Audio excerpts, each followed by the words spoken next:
नमस्कार दोस्तों, आज मैं सत्यनारायण कथा का दूसरा अध्याय सुनाने जा रही हूँ। तो चलिए बिना किसी देर के शुरू करती हूँ। सूत जी बोले, हे ऋषियों, जिसने पहले समय में इस व्रत को किया था उसका इतिहास कहता हूँ, ध्यान से सुनो। सुंदर काशीपुरी नगरी में एक अत्यंत निर्धन ब्राह्मण रहता था। भूख प्यास से परेशान वह धरती पर घूमता रहता था। ब्राह्मणों से प्रेम करने वाले भगवान ने एक दिन ब्राह्मण का वेश धारण कर उसके पास जाकर पूछा, हे विप्र, नित्य दुखी होकर तुम पृथ्वी पर क्यों घूमते हो? दिन ब्राह्मण बोला, मैं निर्धन ब्राह्मण हूँ, भिक्षा के लिए धरती पर घूमता हूँ। हे भगवान, यदि आप इसका कोई उपाय जानते हो तो बताइए। वृद्ध ब्राह्मण कहता है कि सत्यनारायण भगवान मनवांछित फल देने वाले हैं, इसलिए तुम उनका पूजन करो। इसे करने से मनुष्य सभी दुखों से मुक्त हो जाता है। वृद्ध ब्राह्मण बनकर आए सत्यनारायण भगवान उस निर्धन ब्राह्मण को व्रत का सारा विधान बताकर अंतर्धान हो गए। ब्राह्मण मन ही मन सोचने लगा कि जिस व्रत को वृद्ध ब्राह्मण करने को कह गया है, मैं उसे जरूर करूँगा। यह निश्चय करने के बाद उसे रात में नींद नहीं आई।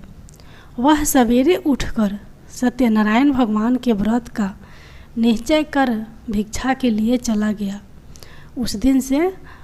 उस दिन निर्धन ब्राह्मण को भिक्षा में बहुत धन मिला, जिससे उसने बंधु बांधवों के साथ मिलकर श्री सत्यनारायण भगवान का व्रत संपन्न किया।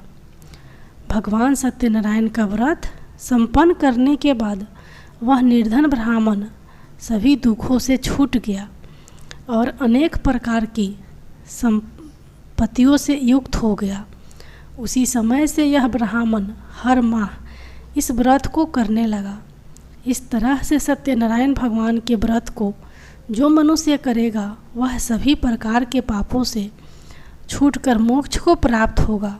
जो मनुष्य इस व्रत को करेगा वह भी सभी दुखों से मुक्त हो जाएगा।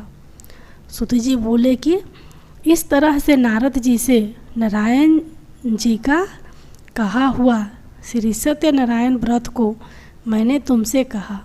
हे विप्रो, मैं अब और क्या कहूँ? श्री ऋषि बोले,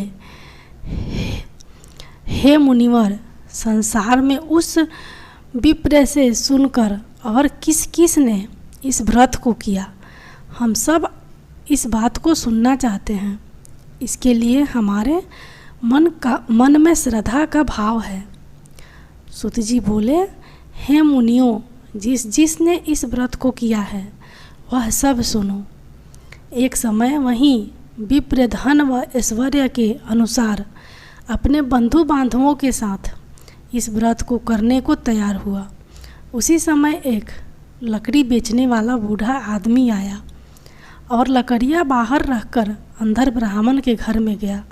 प्यास से दुखी वह लकड़हारा उनको व्रत करते देख विप्र को नमस्कार कर पूछने लगा कि आप यह क्या कर रहे हैं तथा इसे करने से क्या फल मिलेगा, कृपया मुझे भी बताएं। ब्राह्मण ने कहा कि सब मनोकामनाओं को पूरा करने वाला यह सत्यनारायण भगवान का व्रत है। इनकी कृपा से ही मेरे घर में धान्य आदि की वृद्धि हुई है। विप्र से सत्यनारायण व्रत के बारे में जानकर लकड़हारा बहुत प्रसन्न हुआ।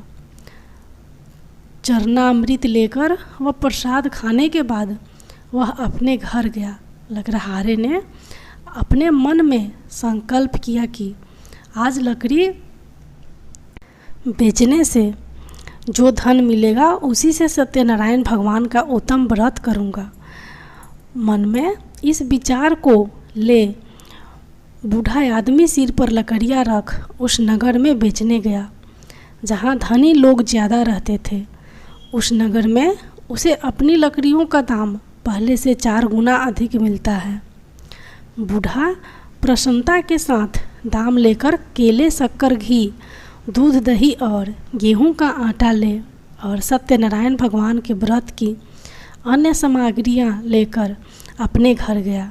वहां उसने अपने बंधु बांधवों को बुलाकर विधि विधान से सत्यनारायण भगवान का पूजन और व्रत किया। इस व्रत के प्रभाव से वह बूढ़ा लकड़हारा धन, पुत्र आदि से युक्त होकर संसार के समस्त सुख भोग अंत काल में वैकुंठ धाम चला गया।